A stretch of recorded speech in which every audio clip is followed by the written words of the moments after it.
مرۆڤ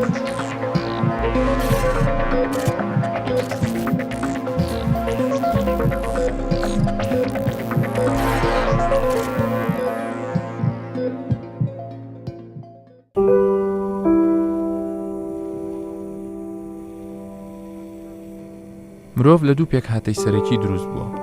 جەستە و دەروون، کە ئەمانە دوو بەشی لە یەکدا نەبڕاون. هەر کێشەیەک لە یەکێکیاندا هەبێت بەشەکەی تریش دەکەوێتە تەنگژەوە. زۆربەی توێژینەوە پزیشکەکان زۆر بە ڕوونی ئاماژە بەوە دەکەن و سەلماندویانە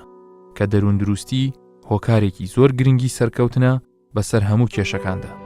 تەنانەت کێشە تەندروستیە جەستەییەکانیش باشتر چارەسەر دەبن ئەگەر هات و ناخ و دەروون ئارام بێت.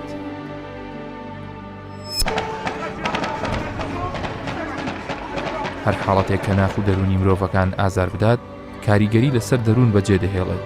کە ئەم کاریگەریەش ئەگەر بۆ ماوەیەک دەرنەکەوێ، بەڵام لەوانەیە پاش ماوەیەکی درێژ لەگەڵ دووبارە بوونەوەی زەبرە دەرونیەکان گرفتی دەرونی گەورە سەرخۆ بدات.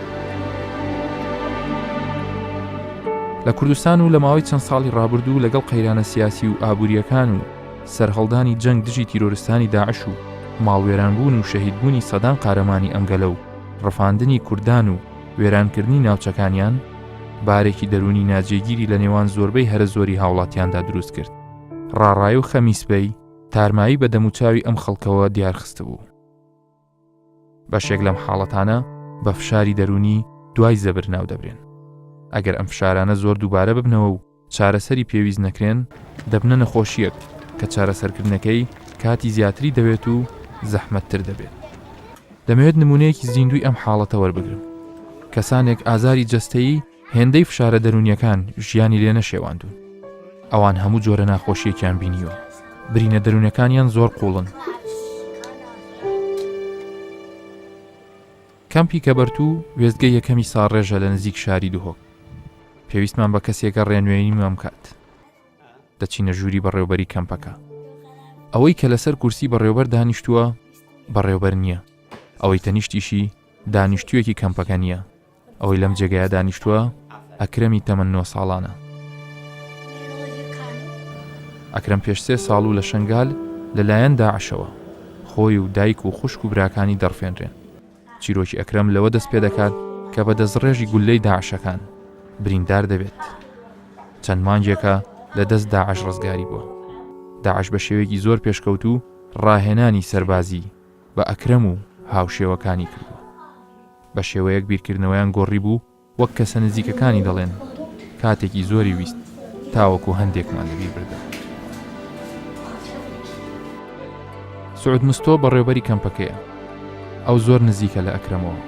باسی بارودۆخی ئەکرەم دەکات. ئەو دەڵێت ئەکرەم پێویستی بە هاوکاری زیاترە. ئەکرەم سەی هەشت وەختێ داعش هاتی دەڤەرە شنگارێ داگیرکردی ئەو وەکی هەموو ئەو خێزانێن شنگارێ ئەو خێزانە خۆ بەکەفتە دەستێ داعشدا. ئەنجامدا دوێ ڕۆژێدا سەی هەشت کە ئەکرەم بریندار بوو 5 گولا هەردی سادەیکایل گەل بریندار بوو و هەفت خوشکێت ویل گەل برایەکی ویل گەل دەیک و بابێت وی کەفنە دەستێ داعشدا. وەکی پێزانینێت پشتی زڤڕی کوما وەرگرتین هەم شەکرەمی هۆم ئەمێت دۆروبەرێت ئەکرەمی ئەوێت ڕزگار بوون و بەحسا ئەکرەمی کردی. ئەکرەم بریندار بوو لسەی 2014 و بریا مستەشفەکەت مووسلێ چارەکردی و پشتینگی بە زڤڕاندیە شنگارێڤە. پاشیە بریا معسکەرێکی منداڵە ئەشپالە ئەوێت داعش کوێلوێری فێر کردی. ئەکرەم زیرەک بوو، ینی ڕاستی هەم بە هەزر و هەم بە جستەش زیرەک بووە. پشتینگێ بریا معسکەرێکی مووسل دیسا ئەبێ منداڵە فێری تەراتی لێ داعشتکان سەربڕینێ کارینا ناچێکی. دواترێ بریە ڕقە لێ دەرێ داوی هاتی دەوراویە تەدریبی و تقریبا 4-5 جارەوێ هاتیە فرۆتن، ینی مرۆڤایە فرۆتیە 1 و 2 و گەلک ئازار ینی وادیتی گەلک وێ تعزیب دای ئەو مرۆڤێت ئەکرەم کردی، ینی هەم جگارە و هەم پلێدان و پشتی زڤڕی تقریبا نیڤەکە زمانی خۆ کوردیەکە گەلەکە کێم زانی زمانی ببوو زمانی عەرەبیە شبه جەزیرێ و یا تقریبا نزیکی بەدە و سعودیە وان دەرابوو. ئێمەوەکی دارە محاولە کردیە کە چارە بکەین ینی هەم بێسکەین هەم ئەوێ نەقسە عاتفی نەقسە ئەو دەرونێوی و تێکچۆی پریاوان منەزەماتە پریابۆر دێمەیە کاروبارن مرۆڤاتی و ئەوێ لیژنا و سەرۆکاتیا ساخلەمیە دهۆکێڤەیە لێش بەر تعقیدا حالەتە ئەکرەمی حقیقت شکەم لازمدان پێدانێ بکەین کە مەنە قاریە ئەم وەک پێتەوی خزمەتایی بکەین تایبەت شک مەسەلێت دەرونیدا ژبەرندێشکە پریا کەناڵێەوە ئەم داخواستکەین کە ئەو ڕێکخراوێنین جیۆ ئەو دەولەتێن و خۆلڤان بابەتێت دەرونی خۆتکەنە خوددان و یعنی ئەف مصیبەتە مەزن و خەلکی سەرێمە شنگار هاتی دەرونێوان هەمووایە تێکچووی و نمونێت وەکی ئەکرێمی دزاون و تایبەتن حالەتێتوان کە لازم ئەوێ چارەت کەتن خوددان سەربۆر بدن پسپۆریەکە مەزن هەبتن گەلک ساڵ و سەربۆری سەرا دەرباز ببن هەتا بقارن حالەتەوەکی ئەکرێمی چارەکەن دۆسایی بۆ من گەلک دۆسەکە تایبەتەوەش نزیک بە چاودێریە و ئاگاداری ڕەوشاییمە وەختە مەعاولی بریا قوتابخانێ کە پشتی دووسێ ڕۆژ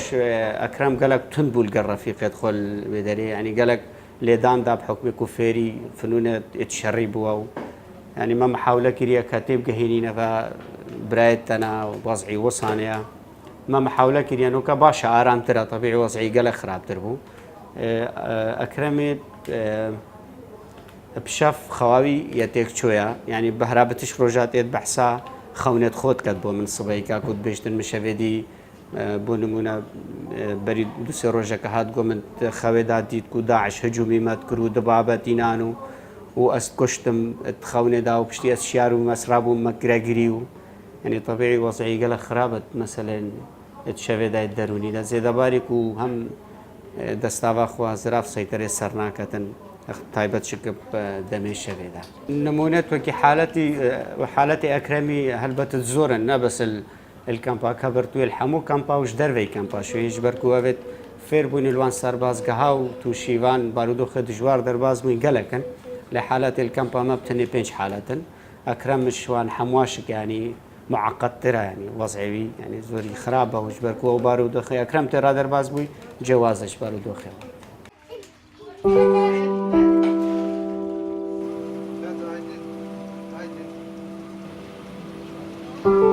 نازدار کچێکی ڕزگاربووی دەستی داعشە ئێستاش پێگەنینی سەر لێوەکانی لە دڵۆ نییە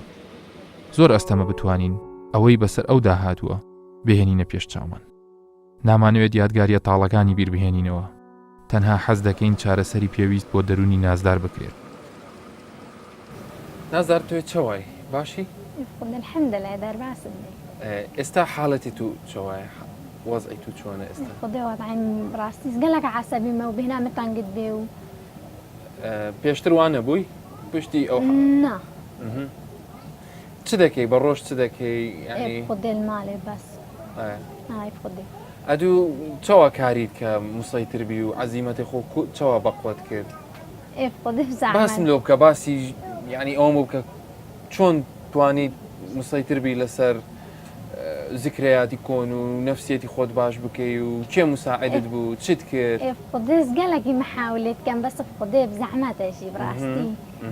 شي زحمتك ولا تشدها قديس زعمتك مش بير بكاني براستي ما دي مساعدة ما بكان كان مش بير بكاني او مازية ناخوشة لبير بكان قديس قالك ناخوشة قالك بزحمتها اشتكي قالك ما زين بسري حزلي تشد لبو بكري مثلا قديس طلبي ما حرم يستريق يجوشني مجد 11 خلاص كان مساعدة كمان كان يعني تو استا خمي اوان دخوي قديس قالك شكا اتو دزاني حالي وان شوي قديس زانم حالي وان شي هروج بسري وانتي يعني اتو او دمي تواوش بير دكي كاوانيش بقرينا ونيا خدي هيك خدي كو خداني ما همش بير كيلو ادي اتو تشدكي تشوا دلي بابي خو داكي خو خزمان خوش دكي يعني اتو بقوتي خو تشوا تاني يعني مثلا مساعده كردي منظمات دكتوره كان يارمتي انداي مساعده تكر خدي مستعدة ممكن براستي اصبر من بعد دكتوره بس براستي هر حاله هر بهنا ما تنجوزا عصبي وبراستي هتانا هكا مش بيرنا كده وبزعمات جهتا كداك ويخش كان مجلس 11 نيان رزقا كده حزدكي بقريتو شنقال بقريتو جي خوش خدي قالكي شنقال خوش ببي وافدان ببي وبقرني سرجي هواري خو طلبي تو تشيا طلب يعني حزدكي بيج قالوا داكو خشكو شنقال او دامكي طلبي تر تشهنا يعني حزلت تشبكي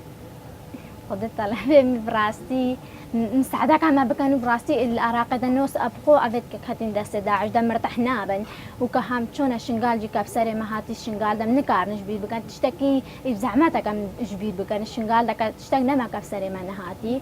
براسي كما دي مش عراق در كمل چاوا ئەمە دەتانین عێراقی دەرکەوێت براستی کە ئەف داک و خوشکن مەهمێ براستی ئەبێت کە کاتینە دەستە داعش دەشەکە بزەحمەتەکەش بیر بکەن پشتی کە شنگال دەگەلک تشتە بسەرێ مەهاتین هەر دەرەوەی شنگال براستی کە مەدیم چنە ئەلمانیا دەرەکاتی مەدی مساعدە مە بکەن هەم خۆ بەعالجین و براستی کە مە هەر مەدیم بەگەنە سەر جیوارە خۆ ژبەر کە ئێک دی جێوارە خۆ ناقەدیم ئەدی ئەگەر کوردستان عێراقی جودا بە خودێ ها خودێ براستی هەمەیەک بە کوردستان بوو بە کوردستان یعنی بوو بە دەڵوات گەلک خۆش بوو حەز دەکەی ببێت حەز دەکەم گەلێکی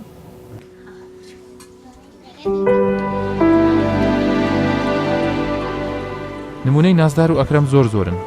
پێویستیان بە شوێنێک هەیە هەردەم لەگەڵیان بن و یادگاری تاڵ و ئەشکەنجیان لەبیر بەرنەوە.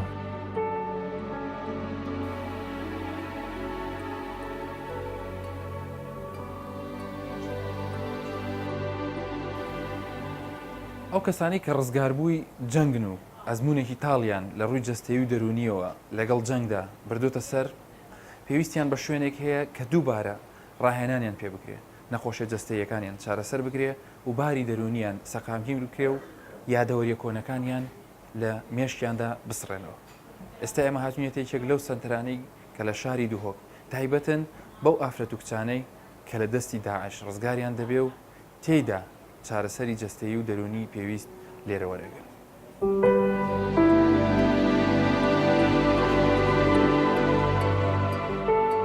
دکتۆر لوما بەڕێوەبەری سەنتەری چاودێری کچان و ئافرەتانە لە دووهۆک باز لە کارەکانی خۆیان دەکات. دکتۆرە ضرورەتی ئەم سەنتەرە چییە بۆ ئەم سەنتەرە دامەزراوە؟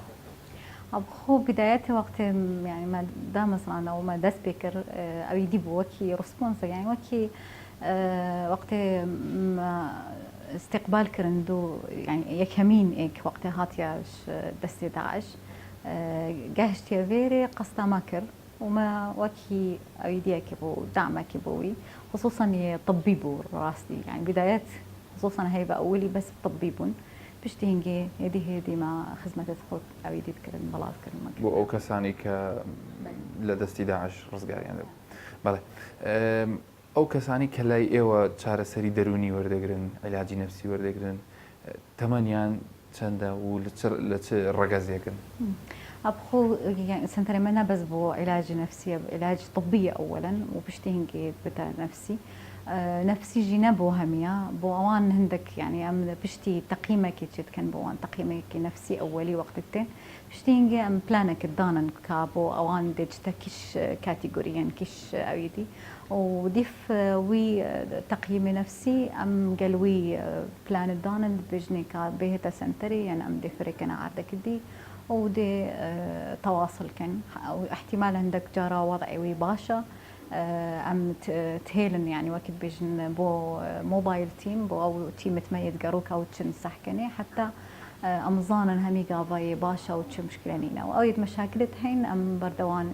معالجة هي هر إيكي دف حالتي گرنگترین أبرز حالتيان چییە کە مثلا ئەوەی ئەوان بەسەریان داهاتووە کە زۆر جار گلەی لێ بکەن یان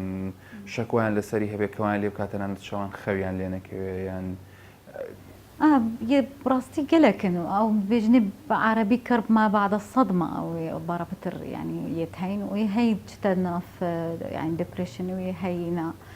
بس هر إيكي دف يدي أكيد بدو أم يعني علاج ما دف وضعي همي هزرت كان همي بيجن أم هزرت ما قالكن همي تخوف يتهين همي قاضى هزرت يعني نخوش يتهين همي قاضى أو تفكير كان بوان أو فترة الويربون فأم الفيري الدورة ما أم هاري كاريوان كان دا أفتشتا يعني كيمبت لبيريان كيمبت وبظانا يعني هندك أو يديد دنوان هندك تكنيكة بدنوان دا الشين أفتشتا كيمتر ليبت تا چەند کەسن ئەو حاڵەتانی کە لێرە سەردانیان کردو و دەستیان بە پرۆسەی چارەسەر کردو؟ مجهزنا تقريبا حتى أسبوع شو 1016 1016 حالة. بس طبعا اف 1016 نجارك هاتينا هر ايك شوان قلق جارتت خصوصا بو علاج نفسي هندك التن ده جارة شاردات جارة قلق شوان او يتشميجة هاتينا احتمال سيه جارة هاتينا بەتایبەتی ئەوانەی کە ئەو کێشە دەرونیانەی دوای مەساتەکەی بەسەریاندا اكيد وهندك جارة مثلا ستيبل بت وضعي يعني باش بت مستقر بت بشتي فترة كي جارك هذه تتبع يعني زفرتها بەڵێ ئێوە تەداخولەکەن لەناو ژیانیشیان لەناو کەمپەکان سەلەن پێیان دەڵێن لەوێ چۆن هەڵسو کەوت بکەن چۆن تەعامل بکەن لەوێش ئەچن سەردانیانەکەن یان ئەوان دەبی بێنێ ئێرە تقريبا كل الصدى شوان كل الصدى ام بيجن يعني حالة يعني وقت تقييم اولي بتا بسيط وقت كل صدى ام نشن همي بينا بيري زحمة أقل وعشان كشتان يجار قولانيا أكيد فدوش أبدي تكنيك تهين قلوان أولا متابعة تمدقروك بوان بسيط هما الكامبا أو همي قاضة تشن قصدا كامبت كان والمركز الصحي كومبون بسيط كان قلوان طبعا هندك متجاوب إجاري نائن نبن بهن أو تشتكي يعني هندك تن بس بو علاج طبي علاج نفسي رفض كان هر ايكي طبعا ام كان ديف كاتشيا بدلويتشيا وصا ام كاتشاوي مرتاحه ام راستا ام نصيحه تتكن بس او تشدفت او اختياريه رقم ايك اختياريه ام سنترا لەلایەن تەندروستی شاری دووهۆک کۆبڕێوە دەبرێت چەندین کەسی لە خۆبردووی تری تێدایە کە لاوێژ جعفەر یەکێکە لەو چارەسەرکارە دەرونیانەی کە لێرە هاوکاری کچان و ئافرەتانی یەزیدی دەکات 2004 ما دست بكري الفيسنتري بشتي افناجيا هاتينا قرطوال كلنج دس 11 طبعا اول حالة مديتي عمري 16 صار بو مثل هادبو وحتى كبر دوامين شو لما نبس السنترية حتى كنا ناف كامبا ما موبايل تيمي هي دقار يتناف كامبا او حالة بي دي في متابعة متابعتنا كيرا الجل سنتري باش هي جانب نفسي او حالتي بزحمه هنا شارع سركن بو علاج دروني اني درمانه حتى هيك محتاج بيتن دجاي خيزاني تدخلها بيتن ام تكين شارع سري او كوت ولي بكي دمج بيت المجتمعي جارك دي النافكم الجهه مشيت عندك بيوان دي باش كار بينتن قل دورو بريد خو ولي كم مشيتن يعني بردوام يبدا تجيانا خو عندك شلون حالات اجي امالت كان شارع سري دروني بردوام وبهدي كرن مدة الدريج ده هر وصلت قال يا درمانة عندك حالة محتاجة أو شنشول بكان بيتر بورينا بيخنا خو عندك شوان حالة محتاجة كو بين جلسات البردوام يتدرون ببهنا كرن ما هي جلد جا كوت كومال جه عند دورو بكان أمالت كان جلسات نفسي مثلا بين علاج نفسي CBT بيتا كرن يعني عندك مقابلة يعني عندك جلسات البردوام يتدروني عندك جارة محتاجة كو أم خيزاني بجدار كين يعني كو مالجهة وسط مثلا عندك حالات ميتين كو بيجين قالك بزحمة وكاس دورو برانينا ديلي جارين الكامبي كادي كيشي تاري كاريوي كتان هر خلالي جواكا يزيديا روحاني أوانجي دورك بقوتها والقلمة أو حالات تكون هنا علاجي يعني مثلا حسنا كان بجدار بجبرنا خوشيانا نفسي أو تاريكارن كو بال بدن بهنا علاجي نفس الوقت وان دورك بقوتها بويا راسي سر وان كيشكو جينيتي زياكو ولي بكان كو زجار كادي بشناجيانا خويا ني آن بردوام بن وخو عادة نساخي دروني شهر مندف هي يعني شهر مكتشتا جهة كو علاجي بس يوم ديتي خلال 6 صالة وكارساتا كو كيشكت يزدي بالعكس خيزان قالك هاري كار بو دورك بقوتها بو خيزانه هيك خيزان يا هاري كارنا بو احتمالا نشان بهاري كار يجيبو بيشكيش كين حتى او حالتي هنا دفمن هندك شوانا مثلا براي القال يعني خيش كين يعني هيك خيزانه احتمالا او تحمل او بينم او تكات ودعم ومسانده ويا كيتشيان جن دورك بقوتها وياكو او بشين بردام يبدا نجينا خو هاري كارن قالك ومديت نفس الوقت يعني خلالي بخبرة أخويا عند 6 صال كيتشايز دي قالك بقوته قالك وزيرك كل شوي يتحمل أمان أخو شاب كتن وبركة بهت بردوامية بدأت علاجي ويعني مستمر بتنسر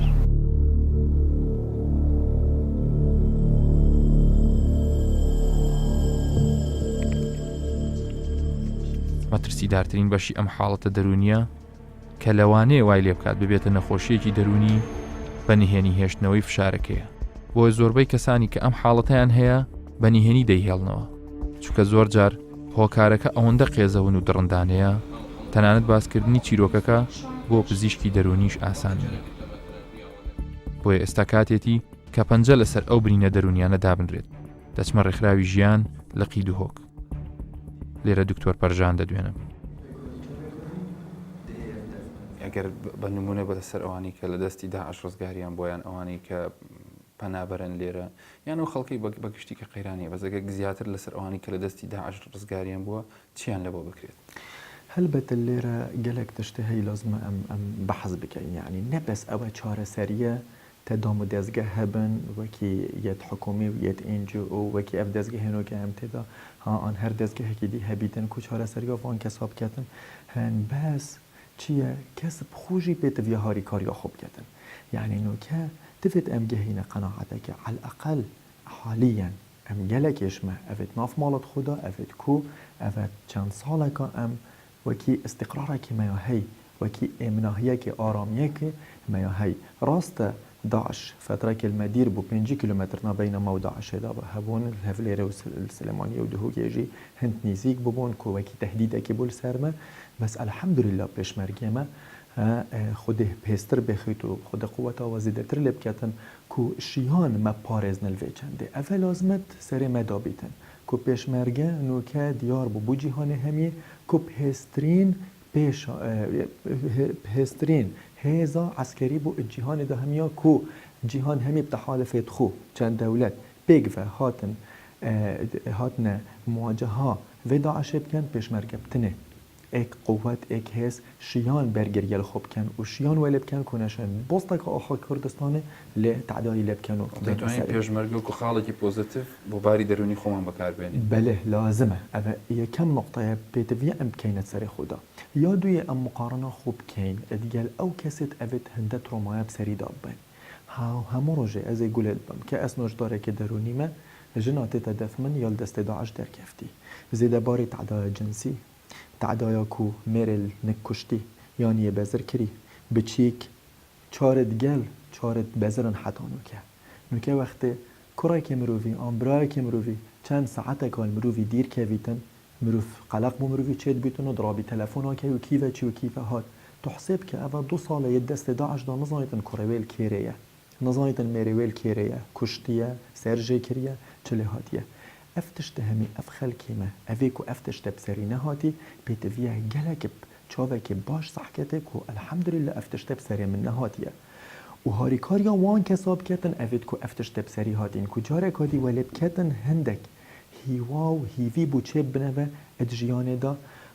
راسته بارودو خیمنو که آبورینه باشه بارودو خیمه یه سیاسی یه تقلقی دا ولو ام گلکت متفائلین کو او چند سال بو خونت مهمیه که او با روژه که شروجا ایک بیشتمه هزرا خو ات استقلال کردستان داب که الدولت کردی داب که هی راسته بارو خمه آبوری بس افتشته احتماله بصاناهی درز ببتبه تشت آبوری گلک دولتت کفتینه و پشته هنگه چند ساله که یترابوینه سرخو امروف چاک و ید باش ید تشجیع کرین که رابن جارکادی آبورا یا وی دولت جارکادی سر بخنوه اما نابت آستانگه که از بیشم والله از ده خل هیویا دولت کادی یا جیرانا دجمن خو گرم و بلال بن دستوی بم چونکه یه چند فلسفات کت دسته من ده نه تا اگر پروسه ریفراندوم کش بسر کوتوی جیب بکره اویش خالکی زور گرنگه به باش بودی درونی زور گرنگه چونکه دشنی کاده هست بخو کی کوتو کیانه کی السریه وی عرده گلک جرا امه چونه درو تو کی وقتی تو بیجی تو کرد برینو که بری مسئله داعش لوانه پشتی داعش هاتینه بسرمه و کرده رول خودیتی الجهان همیه هاتنی آساندن که اوه یکم هزا کشیای برگیرگر خوب کتن برانبر داعش ام هات ننیاسینه به چنده و اوه چاگ تشتکی چاگ بو ما بس برینو که نه تفت تگود با از عراقی ما بو چی؟ خودی از کرد دایم پیتویه از هر کرد بمین مول نکهما بجم از کردم اگر من پرسیاری کم اگر درباره اگر هاتو لانی سیاسی لنا کردستان پیکو دابنیشن و یک دنگ بنو ام پروسه برو سرکوتن بدن تا کاریگری درونیەکانی لەسەر هاوڵاتیان تا چەند باشە بێت دکتۆر ئەفخانە گەلک یا مهمە و گەلک یا گرنگە یعنی ئێکێش نوکە ئش نەباشیت کو دەرۆنە خەڵکی یا تێک چیتن كو حتانو كا لهينت سياسي صدا صد اتقل اكنينه همو اكدنكنينن هن و اوه تشتكي قلك نباشا بوما بو جيهانك يجي يعني خلقك دي او هزت مظن افت ناف جيهان دا جاوك كيمتر صحت كانما دمي امد قلقك نتراز بين و نت اك بين اتفاقية نبن وكيل بيجن بيتفيا اگر اف اتفاقية هاتا كرن او همو وكي اجريمنتك هنا بين الان سياسي همي اك بن اك رأي بن هل بت خلقي ماجي دي صحكي آرامية كم مظن دلنك بيدا بيتن